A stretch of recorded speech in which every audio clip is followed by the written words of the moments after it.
Salut Lionel, bienvenue sur notre chaîne, bienvenue sur la chaîne d'OBM Elite. J'espère que tu vas Salut bien. Samir. Bah ouais, ça va super bien, merci de m'accueillir.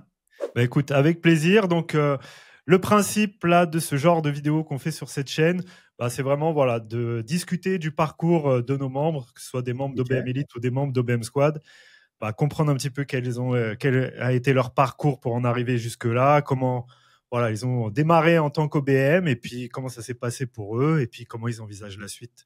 Donc aujourd'hui, je suis archi content de t'accueillir dans cette vidéo, puisque bah, Partagé. on va le découvrir. Lionel, voilà, on peut dire que tu es un baroudeur, un ancien de l'entrepreneuriat.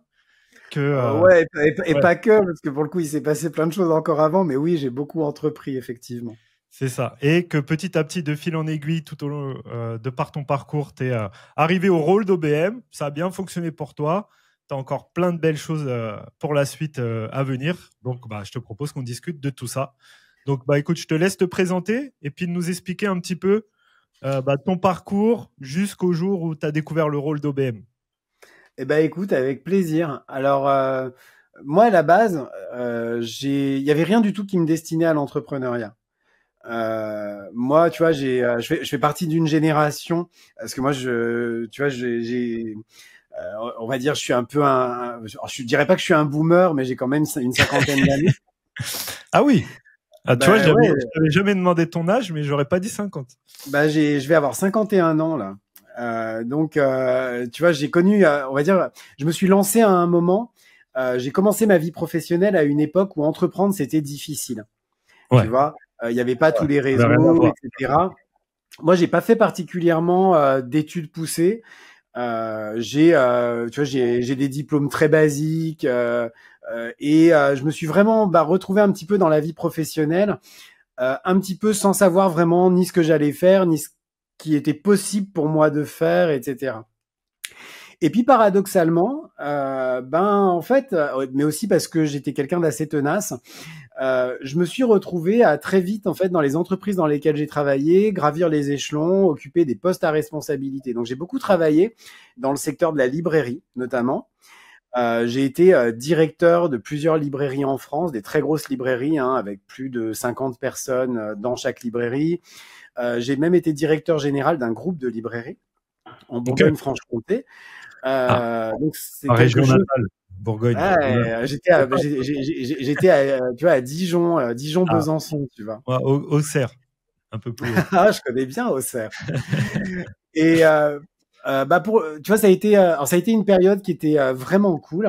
Et puis c'est l'époque un petit peu où j'ai commencé à m'initier au digital. Tu vois, Ok. j'ai été un des premiers libraires à Et travailler c'était avec quelle période, Facebook. ça? Comment? C'était Oh, quelle période? c'était, on va dire, on est en 2005-2006, tu vois. Ah ouais, donc tout début, Facebook venait à peine Ah ouais, d'arriver. ouais. Ouais, Bah c'était 2007, Facebook, je crois. Ça existait C'est même? ça. Ouais. Donc Facebook arrive en France, je me dis tiens, je sais pas pourquoi, mais je sens que ça peut être un truc cool pour booster la visibilité de ma librairie. J'ai été je crois, le premier libraire à créer sa page Facebook de libraire. Et puis à poster tous les jours, etc. Et ça a vraiment été un booster en fait. Et c'est là où je me suis dit tiens, je sais pas pourquoi, mais je me sens bien avec le digital. Il y a un truc qui me plaît. Et puis très vite, j'ai l'intuition que avec cet outil, je peux faire plein de choses finalement pour me faire connaître, ma boîte, mais aussi moi, sans avoir spécialement à devoir bouger de chez moi, prospecter, etc. Mais Donc là, c'est là, t'étais à ton compte déjà avec cette non, librairie ou non. À t'étais l'époque, salarié? à l'époque, je suis salarié, tu vois. Dans les boîtes dans lesquelles je travaille, je me retrouve à être mobilisé parce que vu que j'étais un des rares à être intéressé par le digital à l'époque, tu sais, c'était un peu le truc hurluberlu, hein, d'être Ouais, intéressé ouais, par les c'était nouvelles boîtes. le. C'est une Donc très, tendance, c'est une mode. Ça va passer. ouais, donc très vite, je me retrouve mobilisé, genre à travailler sur des projets e-commerce, etc. Et puis, bah, à ce moment-là, je me dis, peut-être que être salarié, ça me convient plus. Moi, j'ai un côté un peu hyperactif. Je me suis dit, tiens, pourquoi ne pas lancer ma propre boîte Ok. euh, Parce que je me sens bien, parce que je sens vraiment que le digital, même si à ce moment-là, c'était pas très développé, je sens vraiment qu'il y a quelque chose de possible. Et à l'époque, donc là, on est en 2013, je quitte mon job et je me lance comme copywriter. Ok. Ah ouais, Euh, 2013. Ouais, c'était vraiment ouais. le business en ligne, c'était le tout début, quoi. Ouais, mais tu vois, souvent on dit ouais, les copywriters, c'est hyper récent. Ben non, moi en Non, 2013, je ouais. travaillais déjà et je gagnais très très bien ma vie avec Ouais, ça. puis même dans les années 60, ils étaient déjà là, les Mais copyrights. oui, c'est clair, tu vois. Bah, à l'époque, quand j'ai commencé, en fait, en 2013, je faisais du ghostwriting sur LinkedIn pour des entreprises, pour, tu sais, pour des dirigeants d'entreprises, en fait. Donc, Ok. on n'a rien inventé Ouais, récemment, en bien tout sûr. cas. Ouais. Ça se passe bien. Je me retrouve en fait avec une agence, des salariés, etc. Là, je fais court Donc là, à parce que ton sinon, compte aussi. là, cette À ton... fois à mon Ok. compte. Et puis arrive un moment où je commence à me dire tiens, ma boîte me correspond plus, je me sens plus vraiment bien et aligné avec ma boîte. Il faut dire qu'à ce moment-là, je suis très mal dans ma vie et dans ma peau, Hmm. aussi parce que ma boîte va pas bien, j'ai pris beaucoup de poids, tu vois, même si j'ai pas l'air à l'époque, je fais près de 120 kilos, Hmm. je me sens vraiment très très mal et je me dis faut faire quelque chose et là Et on est c'était dû à en quoi, ça? Parce que t'étais à bloc c'était ta première boîte, C'était ma première boîte. Je pense que j'avais mis beaucoup de choses en place. Tu vois, en fait, j'étais dans le chaos ok. complet. Et pour le coup, il y avait rien de particulier. J'avais pas de soutien particulier à ce moment-là, vraiment. Tu Hmm. vois, pour pouvoir rebondir à ce moment-là. Ok. Et je me retrouve tout seul avec plein de problèmes, etc. Donc, T'avais des salariés à l'époque? j'avais des salariés. Ok. J'ai eu jusqu'à 6 salariés dans mon Ouais. agence. T'avais ta petite agence. Ouais, c'était déjà un joli truc, tu vois. Ouais, ouais. Et en 2018, je prends une décision, alors que ma boîte fonctionnait à ce moment-là vraiment bien. Je prends la décision que je me donne 2 ans pour la fermer. Ok. Je vais au bout. Ça a été très dur, mais ça a été vraiment quelque chose de compliqué, tu vois, qui s'est fait de manière consciente. Je me Mhm. suis dit qu'il fallait que je ferme ma boîte. J'arrive au bout, je crée une petite savonnerie à ce moment-là parce que j'avais envie de me reconvertir dans l'artisanat. Euh, Pareil, je me retrouve sur un projet qui marche bien, bien aligné Et avec mes en valeurs. ligne aussi, tu vendais en ligne? Ouais, tout en ligne en fait, Ok. e-commerce. Ça m'a éclaté. C'était une petite savonnerie qui faisait quand même pas loin de 120 000 euros sur la première année, tu vois, donc c'était Ah plutôt ouais, pas mal. pas mal. Et puis, bon, c'était pas une bonne idée de recréer une boîte en ayant une autre qui ferme en même temps. Et donc je me suis dit bon allez, retourne un petit peu dans le salariat. À ce moment-là, j'ai l'occasion j'ai eu la possibilité d'intégrer Live Mentor. Ouais. Donc une belle start-up. J'ai fait partie de Mhm. leur équipe growth pendant pas loin de 3 ans, tu vois. Super. Euh, Où en fait j'étais dans la boîte, j'étais expert en funnel marketing. Ok. Donc j'ai vraiment bossé que sur des funnels marketing, à créer des funnels, gérer de l'acquisition, tu vois, gérer tout le CRM. Enfin, c'était vraiment Ok, quelque donc chose de très chouette. en interne, pas pour leurs clients. Ah ouais, non, non, c'était vraiment en interne. Moi, mon Ouais. job, c'était de l'acquisition pour l'entreprise, Ok. gestion d'opérations commerciales, etc. Donc c'était vraiment passionnant. Et puis il y a 1 an maintenant, je me suis dit bon bah allez, c'est bon, j'ai fait un petit peu le tour de mon joli CDI bien confortable. Et je me suis dit, allez, je me relance dans un nouveau projet entrepreneurial. Ok. Je savais pas trop ce que je voulais faire. Donc, je me suis relancé à la base sur un projet d'accompagnement à la formation, créer des programmes en ligne, en fait, aider des boîtes à créer des programmes en ligne. Paradoxalement, ça a très vite, très bien marché. J'ai eu très vite des clients parce que j'ai une vraie expertise là-dedans. Mais je me sentais toujours pas aligné. Tu vois, il y avait un truc qui était bizarre. J'étais beaucoup sur du coaching. Je me sentais pas bien dans le coaching. Et puis, 6 mois se sont passés. Un jour, je me connecte sur LinkedIn. Je tombe sur le profil d'un hurluberlu qui s'appelle Samir Branchet. Il est chiant celui-là. Ouais, il est un peu chiant ce type. Parce qu'il fait prendre des décisions un peu structurantes. Et il parle d'un job qui s'appelle OBM. Et puis, il explique ce job. Et puis là, je me dis, tiens, c'est bizarre, ça me parle. Donc, je suis rentré en relation avec toi à ce moment-là. Et puis je continuais à voir tes publications et je me disais, mais en fait, c'est marrant, plus je vois ce qu'il dit sur ce métier d'OBM, plus j'ai l'impression qu'il parle vraiment de ce qui me fait kiffer. Parce que mon métier, moi, ce que j'aime, c'est implémenter. J'aime implémenter, j'aime les process, j'aime créer des choses durables, etc. C'est vraiment ça qui me fait vibrer. Puis donc, je t'ai appelé. Enfin, je t'ai pas appelé, je t'ai envoyé un message, je me rappelle, en me disant, écoute, je pense que je suis un OBM qui s'ignore. Est-ce que on pourrait en parler? Et puis finalement, bah, c'est comme ça que ça a commencé, que j'ai intégré OBM Squad. Ok. Et du coup, qu'est-ce que tu as retrouvé dans le rôle d'OBM que tu n'avais pas avant dans ta casquette au final de, comment on pourrait décrire ça, consultant marketing Ouais, final consultant coach en fait, tu Ouais, coach, vois. consultant marketing. Souvent, c'est un petit peu ça la réaction, c'est que en fait, OBM, ça te permet vraiment d'être à 360 dans un business et c'est peut-être ça qui te manquait, non? Et peut-être ça qui t'a interpellé? Alors paradoxalement, c'est pas ça qui m'a interpellé au départ. C'était pas forcément le côté 360. Ça, c'est venu après, dans un deuxième temps. En fait, à la base, pourquoi OBM? C'est parce que j'étais vraiment un frustré du coaching. Ok. Tu vois, j'ai eu beaucoup de clients en coaching avant de rentrer dans OBM Squad. Et ce qui s'est passé, c'est qu'en fait, j'étais un peu frustré parce que je les coachais sur des choses. Ils faisaient des fois pas, souvent d'ailleurs. Et en fait, pour qu'ils atteignent leur objectif, je me retrouvais à surdélivrer et donc à faire pour eux. Ce qui fait que je me retrouvais dans des prestations absolument pas rentables, mais parce que je voulais vraiment que mon client réussisse. Tu vois. Et je me disais, mais pour le coup, j'ai pas l'impression d'être un coach, j'ai l'impression d'être vraiment quelqu'un qui implémente. Et OBM, je me suis dit, finalement, ça me permet d'habiter vraiment ce truc que j'aime, à savoir implémenter. Au bout, je sais que la personne, elle a les choses les bons process parce que c'est moi qui les ai mis en place. Et en plus, je peux me faire payer pour le bon prix par rapport à ce que je fais. Ouais. Ça a été la première chose. Et t'as un impact plus direct sur le résultat, en plus de ça. Complètement. Et puis après, la deuxième chose qui a été là où il y a eu le côté 360, c'est qu'avec mon énorme parcours entrepreneurial, professionnel, je me suis dit, mais c'est marrant.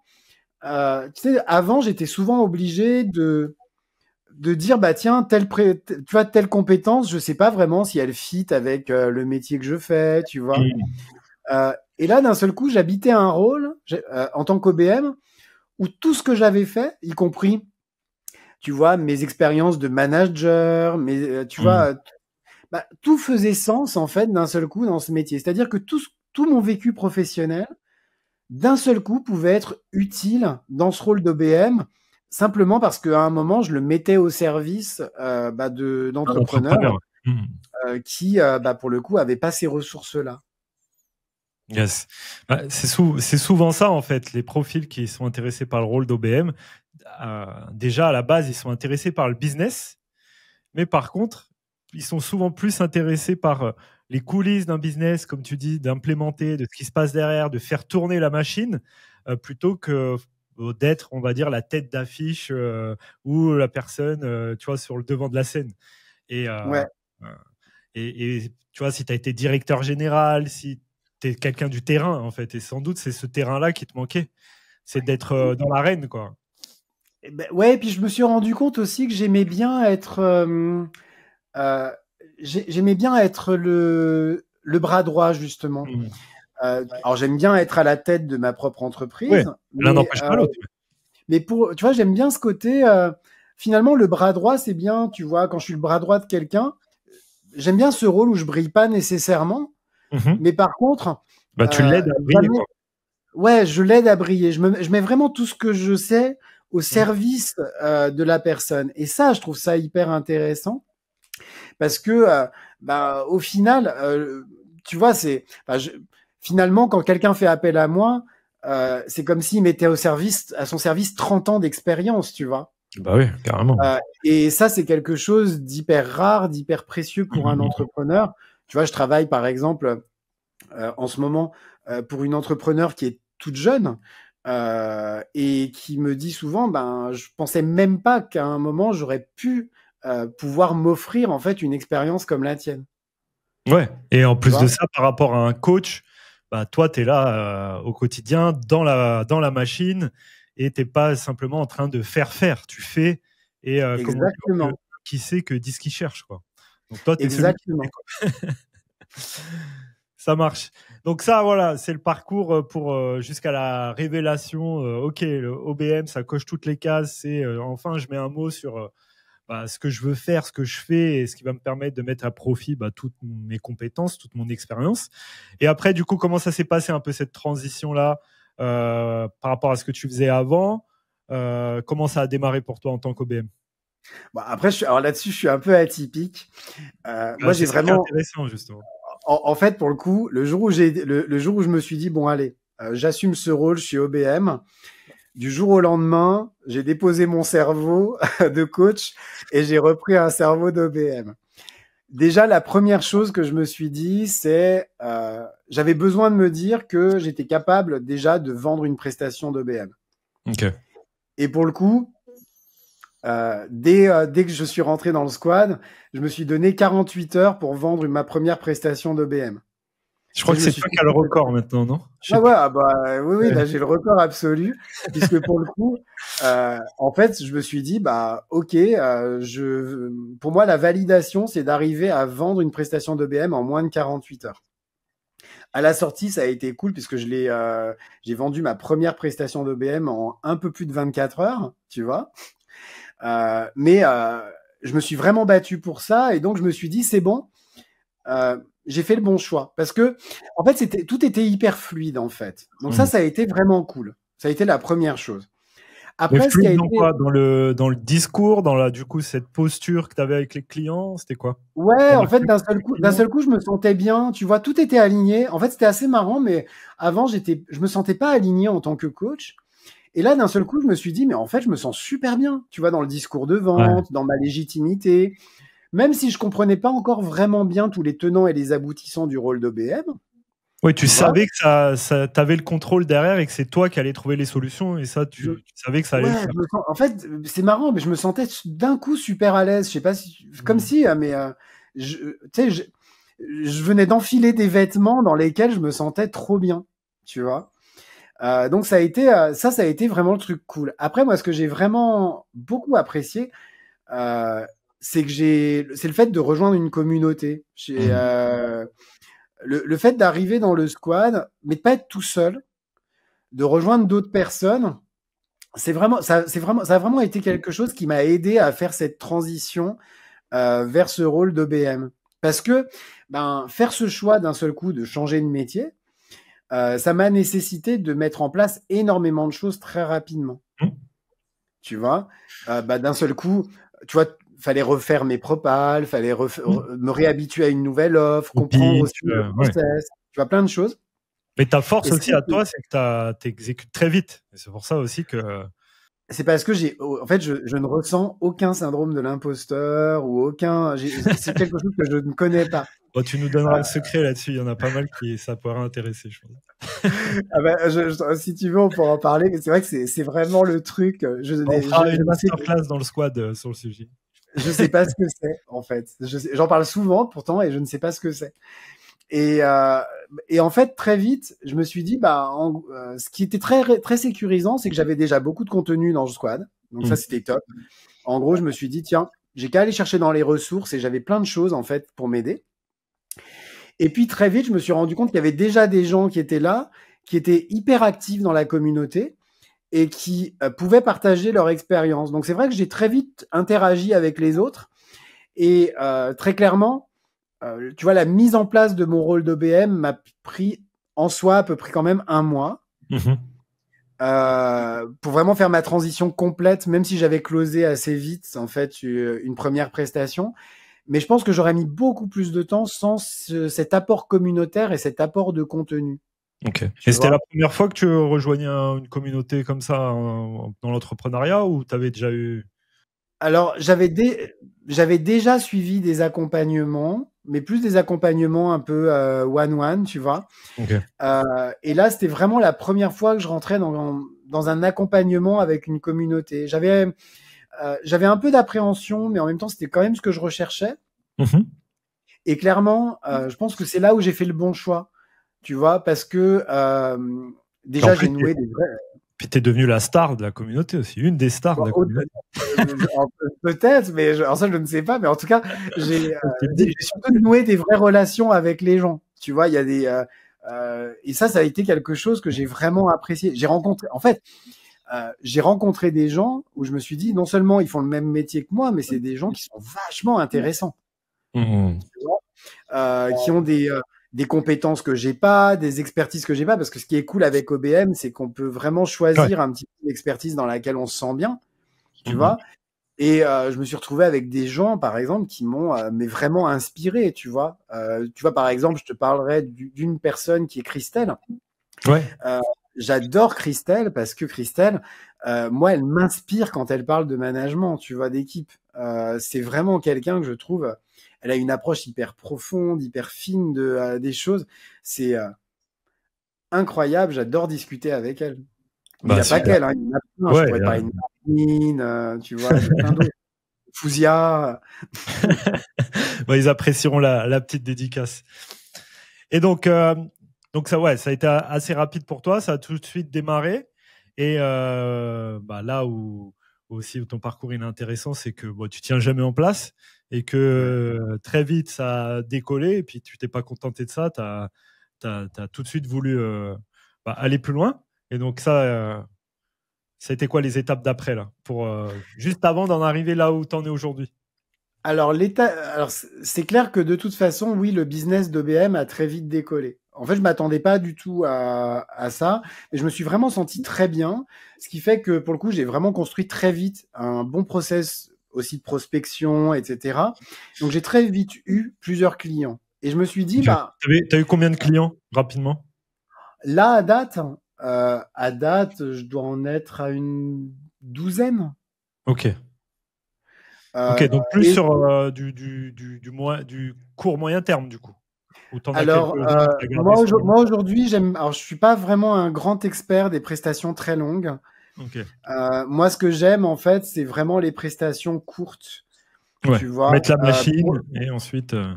ouais, je viens, j'implémente et après on délègue. Tu Ok, vois, mais c'est vraiment là où je m'amuse et où je m'éclate. super. Tu vois, donc en général, ma durée de prédilection, c'est 3 mois. Tu vois, Ok, on vient, on implémente et puis si on refait appel à moi, c'est pour implémenter autre chose. Tu ok. vois. Et du coup, c'était quel type d'entrepreneur que tu as accompagné? Euh, Très clairement du solo, Ok, beaucoup dans le domaine de la formation, mais pas que. Tu vois, par exemple, en ce moment, je travaille pour des data analysts, ok, tu vois, aussi, mais beaucoup dans le secteur de l'infoproduit, de l'infoprenariat. ok.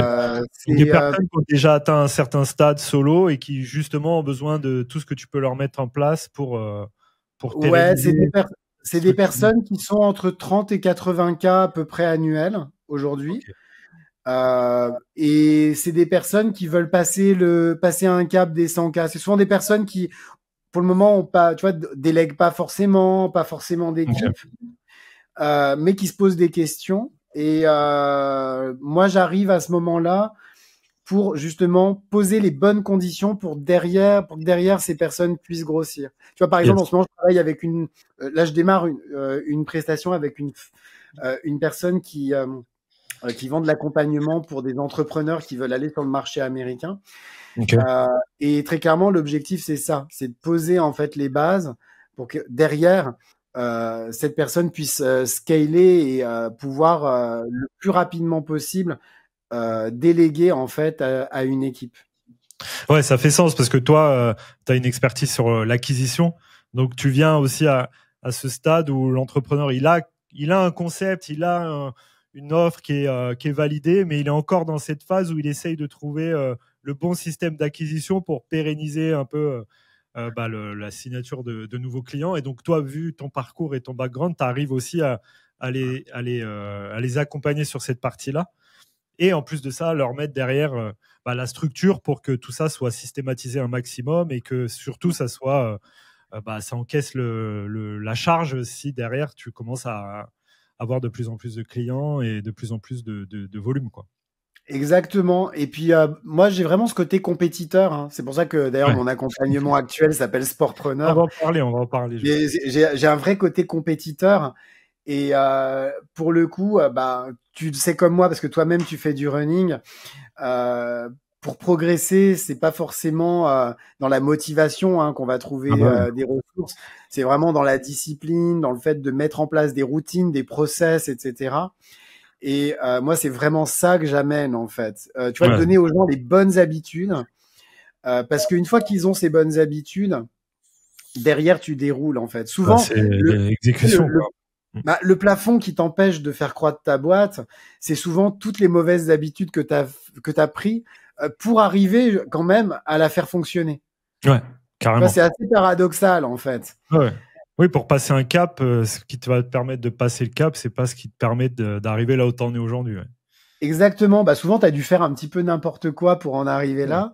Et puis, mais si tu veux aller encore plus loin. C'était nécessaire pour cette phase-là, mais pour la phase d'après, par exemple, tu vois, au début, quand on démarre de zéro, faire tout seul, souvent c'est nécessaire. Mais par contre, pour passer un cap, à un moment donné, il faut arrêter justement de faire tout seul ou de penser que tu es la seule personne capable de faire une chose en particulier. Donc ouais, c'est très juste ce que tu dis. Ouais. Puis c'est pas évident de faire, même de le faire comprendre aux entrepreneurs parce que moi je le vois au quotidien. Souvent, ils gèrent en fait les choses tout seuls depuis longtemps. Il y a déjà un vrai travail à faire pour qu'ils me délèguent les choses. Tu vois, qu'ils acceptent de déléguer les choses. Alors pourtant, ils font appel à moi, mais tu sais, il y a quand même un cheminement à avoir. Et puis souvent, la vraie question, c'est, mais est-ce que je vais être encore utile? C'est quoi finalement mon rôle maintenant en tant que chef d'entreprise, tu vois? Et il y a aussi tu vois, le travail, c'est un travail que je fais beaucoup avec les gens que j'accompagne, ce travail de redéfinition de leur rôle de chef d'entreprise. C'est très juste ça. Parce que bien souvent, la réticence, la peur, la crainte, elle n'est pas tant de je vais lâcher mon bébé ou alors, tu vois, c'est plus qu'est-ce que je vais faire ensuite. Tu vois, souvent les chefs d'entreprise qui sont réticents à lâcher des trucs sur, tu vois, certaines verticales du business, ils font des choses et c'est plus forcément à eux de les faire. Bien souvent, c'est pas par manque de confiance ou par peur de lâcher son bébé. C'est plus, en fait, ils n'ont pas de visibilité sur derrière qu'est-ce qu'ils vont faire concrètement, quoi. Et c'est exactement souvent ça, on en parle souvent dans la communauté. Le rôle d'OBM, c'est aussi d'aider le client à trouver sa place dans sa propre boîte, quoi. C'est exactement ça. Parce que, tu sais, souvent, les clients vont se raccrocher à des choses comme, par exemple, de la compétence technique, etc. Tu vois. Mais si tu veux faire grossir ta boîte, tu peux pas en fait finalement te retrouver dans la position de celui qui fait. Tu peux plus être celui qui gère et celui qui développe. À un moment donné, ça coince. Ouais. Donc il faut arriver à développer d'autres compétences où d'un seul coup, ce qui va te faire, ce qui va faire en fait que tu vas exister en tant que chef d'entreprise, c'est un petit peu ta capacité à porter en fait l'image et la vision de l'entreprise. Ah oui, vers l'extérieur. Ouais. C'est ça. Et mais tout ça se switch en fait en disant maintenant mon travail c'est ça. Il n'est pas évident à passer. C'est quelque chose que j'aime beaucoup faire justement avec les clients que j'accompagne. Ouais, parce que souvent aussi c'est cette réticence, elle vient justement de peur, de limites, de croyances aussi sur. En fait, ça les arrange de faire le boulot en interne parce que pendant ce temps-là, ils font pas ce qu'ils sont censés faire, c'est-à-dire créer du contenu, aller faire de la représentation, du réseau, etc. Et donc c'est là où on en revient au final, où on boucle un peu la boucle. C'est souvent on dit la frontière entre l'OBM et le coach, elle est un peu fine parce que des fois, tu as quand même ce rôle de coach qui doit bien sûr te fait faire des choses que tu sais que tu dois faire mais que tu fais pas, quoi. Bien sûr.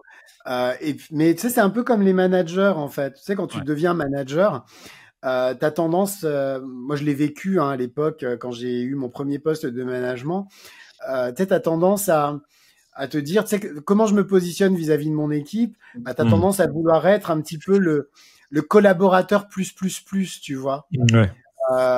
Et donc, tu te lances dans l'opérationnel, alors qu'en fait, là où tu es vraiment jugé, ce qui va faire en sorte que tu vas être un vrai manager, bah, c'est de développer ton excellence managériale, en fait. Donc, ta capacité à inspirer ton équipe, à lui donner de la perspective, tu vois. Bah, c'est exactement la même chose. Ouais, le leadership, au final. Parce que ça, Le on leadership. en parle souvent. Au final, là, tu vois, dans le rôle d'OBM, tout le monde a l'impression que c'est les compétences techniques qui sont importantes, que c'est savoir utiliser des outils, maîtriser des trucs d'automatisation et tout ça. Et en fait, quand tu es sur le terrain, tu te rends compte, non, nada. Tout ça, c'est vraiment en second plan. La seule chose qui est vraiment importante, c'est ta capacité à prendre ce rôle, de prendre la bonne posture. Et du coup, tout ça, la vraie compétence derrière à développer, c'est le leadership, devenir un leader, inspirer les équipes qui travaillent avec toi. Aussi, être un leader, montrer à ton client que tu es un leader, c'est-à-dire que tu es intrapreneur dans son business et que du coup, il peut te laisser carte blanche, il sait que les choses elles vont être gérées. Et en réalité, c'est vraiment cette place-là qu'il faut prendre plutôt que de tout miser sur des compétences techniques. Et au final, qui font que quand tu mises là-dessus, tu te renfermes de nouveau dans un rôle d'exécutant, en fait. Ah ben complètement, et un rôle d'exécutant qui est très confortable. Moi, je dis souvent que mon rôle d'OBM, c'est d'aider, de donner toute la perspective possible à mon client pour qu'il puisse prendre les bonnes décisions. Et à la fin, c'est pas moi qui vais prendre les décisions, Ouais. c'est lui qui va prendre les décisions. Mais moi, mon rôle, c'est de l'aider à forger sa décision. Pour ça, on n'est pas dans la compétence technique, tu vois, savoir créer un tunnel de vente ou tu vois, savoir mettre en place un process de prospection, ça c'est autre chose, tu vois. Il y a vraiment cette idée de face à des choix de développement possibles, l'aider en fait à prendre la décision qui va être selon lui la plus éclairée. Mais c'est lui qui décidera à la fin. Bien sûr. Mais de toute façon, comme je répète souvent, c'est plus difficile de savoir quoi faire que de faire. Et le rôle d'OBM, c'est d'aider le client justement à faire la bonne chose. Et après, le faire, comme tu dis, un tunnel de vente. Savoir quel est le bon tunnel de vente à créer, quelle est la bonne stratégie dans ton tunnel de vente, ça, elle est là, la vraie expertise. Après, le faire, l'exécuter, l'implémenter, ça, j'ai envie de dire, aujourd'hui, ça se trouve à peu près partout, quoi. Tu vas sur même n'importe quel site de freelance, tu trouves quelqu'un qui, en 48 heures, t'implémente un tunnel de vente, quoi. Ah, complètement. Donc, la valeur, elle n'est pas là, quoi. Elle est vraiment dans, justement, déterminer quelle est la bonne chose à faire. Et c'est là où, justement, on a plein de choses à apporter aux clients, des perspectives différentes, comme toi, des années de background derrière où non, là, dans ce cas-là, ça, je l'ai déjà vu plein de fois. Je pense que c'est mieux qu'on fasse comme ça. Et ça, c'est inestimable, en fait. Le temps que tu gagnes quand tu as quelqu'un comme ça à tes côtés, quoi. C'est exactement ça. Bon, super. Et parlons un peu positionnement, parce que ça a été ça aussi un peu une des révélations après, une fois que tout ça s'est bien lancé, puis on en a discuté entre nous pas mal de fois, que petit à petit, tu t'es rendu compte, non, si vraiment je veux avoir un impact, il va falloir que je choisisse avec qui je veux travailler et surtout que je m'affirme dans un positionnement qui est vraiment aligné avec qui je suis. Raconte-nous un petit peu ça parce que c'était plein d'itérations, mais au final, aujourd'hui, je pense que tu as trouvé quelque chose de pas mal. On va dire que je me suis vite rendu compte que si je voulais vraiment habiter mon rôle d'OBM, il allait falloir que je travaille justement un positionnement qui soit un petit peu différent de ce que je voyais un petit peu sur le marché des OBM. Et à ce moment-là, c'est là où je me suis dit, tiens, finalement, est-ce que c'est là où j'ai intégré déjà la OBM Elite, donc le groupe Elite dans le squad, le mastermind, parce que je me suis dit, j'ai besoin d'aller plus loin. Je sens que par contre, je suis peut-être pas forcément capable d'avoir la perspective pour le faire seul. Donc j'ai besoin d'aller un petit peu plus loin pour ça. Et j'avoue que ce qui a été un peu le plus difficile pour moi, ça a été vraiment de me dire, si je veux progresser, il faut que je renonce. Faut choisir. Ouais. Et choisir, c'est renoncer. Exactement. Il faut que je me dise, bah, il y a peut-être des clients avec qui je suis pas fait pour travailler, tu vois. Euh, Peut-être qu'il faut que je crée un produit qui couvre pas tous les besoins qu'un entrepreneur pourrait avoir en tant qu'OBM, tu vois. Peut-être que il y a des entrepreneurs, même s'ils ont des projets très intéressants, avec lesquels j'ai pas d'affinité. Et puis peut-être aussi que bah, je peux mettre certaines de mes passions dans mon Dans rôle la balance. d'OBM, Ouais. bah, pour en faire quelque chose qui m'appartient, tu vois. Parce que à un moment, j'avais envie aussi de donner à mon accompagnement une patte particulière qui représente qui je suis. Parce que ce qui fait la différence au final, c'est le fait de travailler avec moi. Moi, avec tout mon passé, qui je suis, etc. Et pas forcément simplement le fait de s'offrir un OBM, si tu, entre guillemets, si tu vois ce Ouais, que bien je veux sûr. dire. Ouais, ouais. Donc ça a été un long cheminement, enfin pas un long cheminement, Bon, ça a été rapide quand même. bah parce que j'ai toujours, Quelques mois, ouais. Bah, ouais, à j'ai toujours l'échelle ce de côté Lionel, quelques mois, c'est long. Mais sinon, c'est voilà. Pour l'être humain lambda, c'était assez rapide.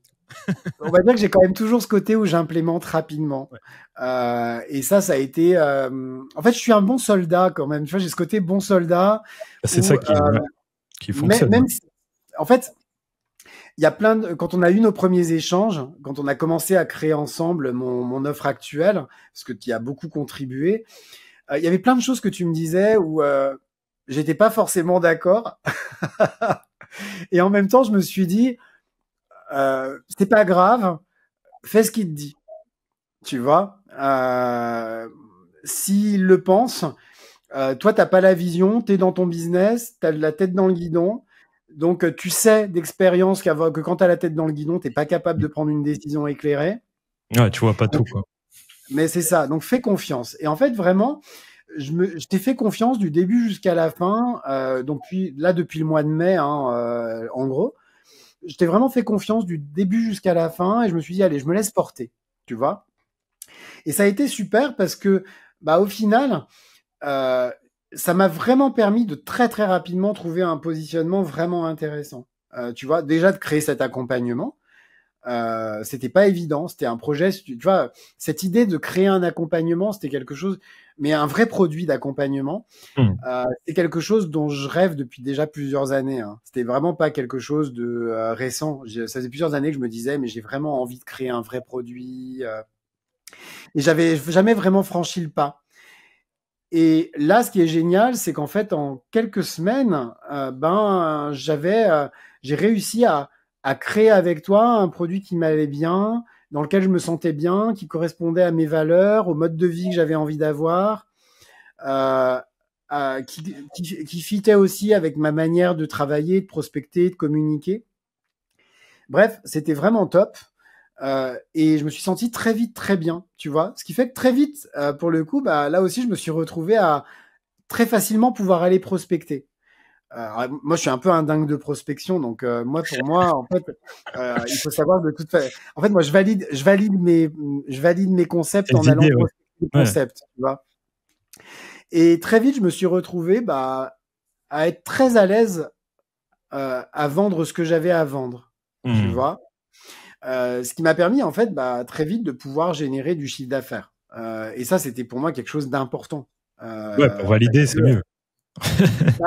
oui, et puis de me dire que d'un seul coup, ouais, je me retrouve à pouvoir générer un chiffre d'affaires qui était finalement beaucoup plus intéressant que le coaching, avec un produit sur lequel je me sentais vraiment bien. Donc, ça m'a vachement motivé à me dire, bah allez, je vais beaucoup plus loin maintenant, tu vois. Yes. Et donc, Euh, pour situer un peu le contexte pour ceux qui nous regardent, donc ouais, suite à OBM Squad, où là, on accompagne nos membres à vraiment prendre leur place en tant qu'OBM chez leurs clients. Voilà, on a un deuxième accompagnement qui s'appelle OBM Elite, le Mastermind, où là, justement, on accompagne des OBM qui ont atteint leur capacité maximum au final en tant qu'OBM et qui se demandent comment aller plus loin. Et notamment par la création d'autres offres d'accompagnement plus spécifiques sur des problématiques plus spécifiques pour leurs clients. Et donc, explique-nous ce que c'est, Lionel. Là, tu nous as beaucoup teasé, là, mais alors là, tout le monde a envie de savoir, c'est quoi le concept, c'est quoi le principe, à qui ça s'adresse? Alors, le concept est très simple. L'accompagnement s'appelle Sportpreneur.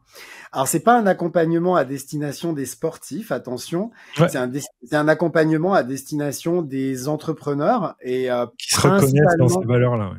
Exactement. Tout l'accompagnement, en fait, est conçu comme un entraînement sportif, puisque l'objectif, c'est vraiment en 3 mois de permettre à un entrepreneur déjà de pouvoir adopter les bonnes routines de prospection, routines de création de contenu, etc., pour avoir vraiment quelque chose de très, très bien structuré. Un système. Et surtout d'implémenter les bons systèmes et les bons process. Dans cet accompagnement, on n'est pas du tout sur un produit où c'est l'entrepreneur qui fait tout. Moi, je suis vraiment là avec lui au quotidien et on fait les choses ensemble. Donc, c'est quelque chose qui est intéressant parce que le vrai retour de mes clients, c'est en fait, on n'a pas à réfléchir. Tu vois, c'est comme un programme de sport où voilà, j'ai envie de débrancher mon cerveau. Dis-moi ce que j'ai à faire et derrière, chaque jour, j'exécute quoi. C'est exactement ça. Pendant 3 mois, il se laisse porter. Et au bout des 3 mois, on a mis en place tout ce qu'il faut pour pouvoir justement passer le step. Tu vois, donc le step de la croissance. Et ça, c'est vraiment hyper intéressant. Je m'éclate à faire ça. C'est pour ça que je suis vraiment sur des accompagnements qui sont courts. Hein.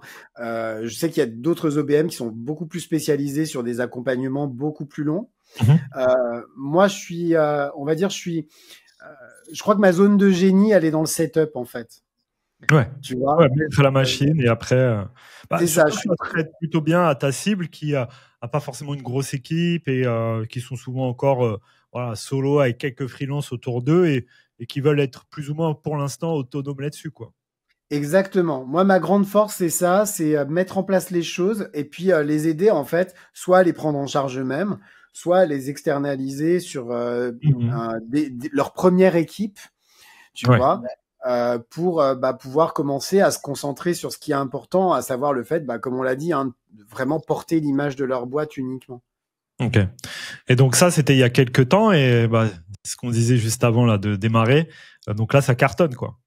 Ouais, je suis très content. Il faut savoir quand même que là, je vais finir mon année à un petit peu plus de 100 000 € de chiffre d'affaires, ce qui est plutôt pas mal. Tu vois, bravo.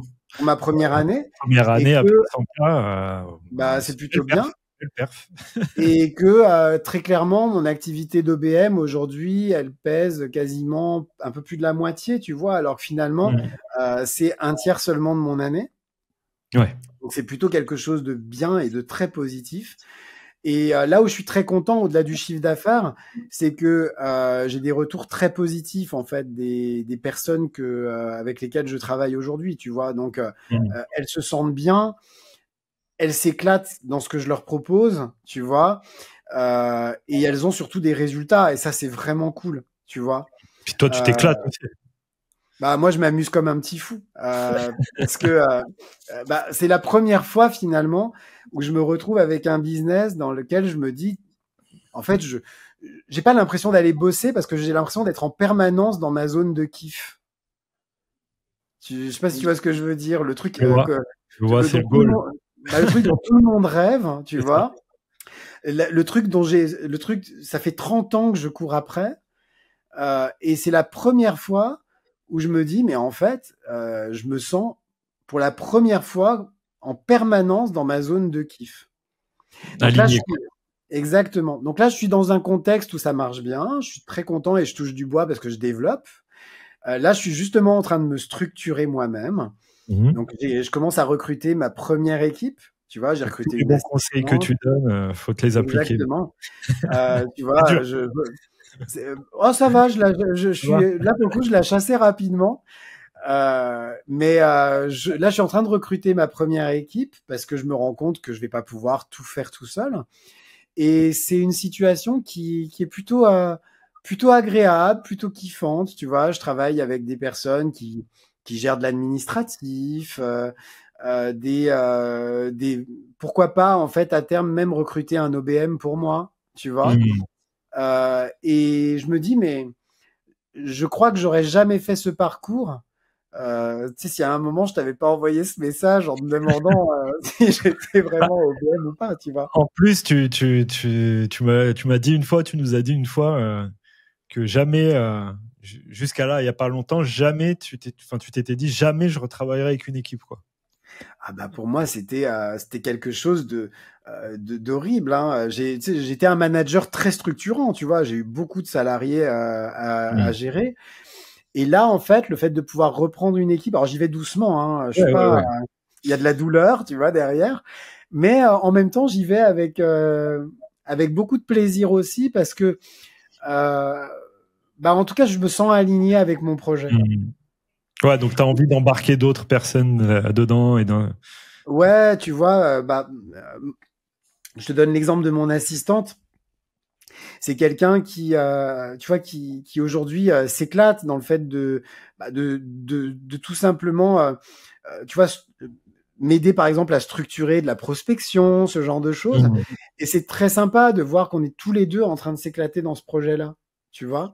Ouais. Elle, ça lui permet de aussi s'éclater dans son propre projet parce que finalement, elle était souvent mobilisée sur des choses pas très drôles, tu vois. Ouais, Donc là, là, et là, il se passe plein de trucs d'un seul coup où on est tous les deux. Elle est en train de s'éclater et sur mon projet et sur son projet. Et en même temps, moi, tu vois, d'arriver à m'éclater avec quelqu'un, tu vois, sur un projet qui est en train d'émerger. Et ça, c'est plutôt cool. Super. Bon, bah, c'est quoi la suite alors pour toi, Lionel? Comment tu vois l'avenir là dans les mois qui arrivent, l'année prochaine? Et la suite, là, ce qui arrive dans les mois qui viennent, même pas dans les semaines en fait. Hein, là, dans les semaines qui viennent, bah, c'est le lancement de ma communauté. Donc là, elle est prête, elle est finalisée. J'ai une petite dizaine de bêta-testeurs, donc c'est plutôt cool. Et donc là, ça démarre et ça va être un vrai plus aussi pour mes clients de pouvoir profiter aussi du contact avec d'autres entrepreneurs qui sont eux aussi en train de se structurer. Donc là, je m'amuse comme un petit fou à créer ça, même si ça fait super peur. Et puis surtout, le gros du travail aujourd'hui, c'est en fait, aujourd'hui, j'ai un bon produit, j'ai un bon positionnement. Maintenant, la seule chose que j'ai à faire, c'est à faire connaître le sportpreneur au monde entier. Parce que pour moi, c'est en tout cas le meilleur accompagnement OBM du monde pour tous les entrepreneurs. Tu vois, mais j'en suis fermement convaincu. Donc aujourd'hui, la suite, c'est ça. Il faut être à la hauteur de l'ambition. Hein. Si on en parlait juste avant, c'est quoi l'ambition? Maintenant, là, aujourd'hui, tu vois, je me posais cette question ce matin. Tu vois, je promenais mes chiens. Et je me disais, tu vois, la grosse décision de 2025 va être de se dire où est-ce que je m'arrête? Est-ce que à un moment je vais plus loin parce qu'aujourd'hui tu vois, j'ai posé la base où je pourrais tout à fait créer en fait un vrai truc hyper sympa, mais il me faudra une belle et grosse équipe. Ou est-ce que je reste sur quelque chose d'artisanal? Ça va être la grosse surprise en fait de 2025. Moi-même, je n'ai pas la réponse, mais c'est une réponse que je construirai en tout cas avec toi, tu vois. Donc là-dessus, je me sens en sécurité aussi parce que je sais que je suis pas tout seul pour avancer dans ce projet. Ce qui m'a beaucoup manqué de par le passé, c'était de me sentir seul en fait face aux décisions que j'avais à prendre. Là aujourd'hui, et je dis pas ça parce que tu es là en face de moi, mais je sais que je suis accompagné par les meilleurs. Hein. Et ça, c'est très sécurisant. Tu vois, j'ai vu beaucoup d'accompagnement hein, sur ce métier. Et aujourd'hui, j'ai vraiment la ferme conviction, et je le dis avec tout mon cœur, tu vois, et toute la vérité, parce que pour le coup, je l'ai vécu là ces derniers mois, d'être accompagné par les meilleurs pour pouvoir vraiment m'épanouir dans ce rôle de BM. Bah écoute, je te propose de finir sur ce mot, parce que c'était quand même pas mal. Merci beaucoup à toi, Lionel. Surtout merci à vous. Non, merci à toi parce que c'est un kiff, parce que nous aussi, on fait ce qu'on kiffe et on prend vraiment du kiff à accompagner des personnes comme toi qui passent à l'action, qui implémentent, qui testent, voilà, qui sont justement là pour se faire kiffer aussi. Et puis ça, voilà, c'est comme ça que ça donne des résultats et des parcours comme le tien. Donc, j'ai envie de te dire, c'est que le début parce que là, voilà, on se refera un épisode dans quelques mois pour savoir où t'en es avec ce concept sportpreneur, mais je pense que ça va donner vraiment de belles choses. On a hâte Bah, en tout cas de voir la suite. il me va bien en tout cas. Tu Ouais. vois, Comme, je le porte avec bonheur. Et je pense que ça se voit sur mon visage que je le porte avec carrément, bonheur, tu vois. carrément. Bah, écoute, merci beaucoup Lionel. Et puis Merci à toi. promis, dans quelques mois, on s'en refait un autre pour voir, pour continuer ce parcours là. On va faire un fil rouge sur la chaîne. Avec un grand plaisir. Super Lionel. Bah, allez, merci. Merci à Merci. toi, merci à tous. Et puis bah voilà, si vous voulez, comme Lionel, avoir un parcours fulgurant comme ça, vous savez ce qu'il vous reste à faire, vous savez comment ça se passe. Il y a ce qu'il faut dans la description. Allez, à plus Lionel, à très vite. Merci. Au revoir. Ciao, ciao.